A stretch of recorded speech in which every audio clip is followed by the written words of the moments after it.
మరియు ఈరోజు పరిశుద్ధ వాక్యములు. నీవు దేవుని మందిరమునకు పోవునప్పుడు నీ ప్రవర్తన జాగ్రత్తగా చూచుకొనుము. ప్రసంగి 5వ అధ్యాయము 1వ వచనం.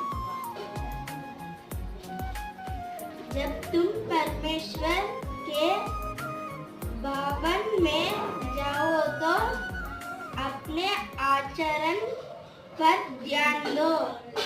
सदोपदेशक अध्याय 5 वचन 1.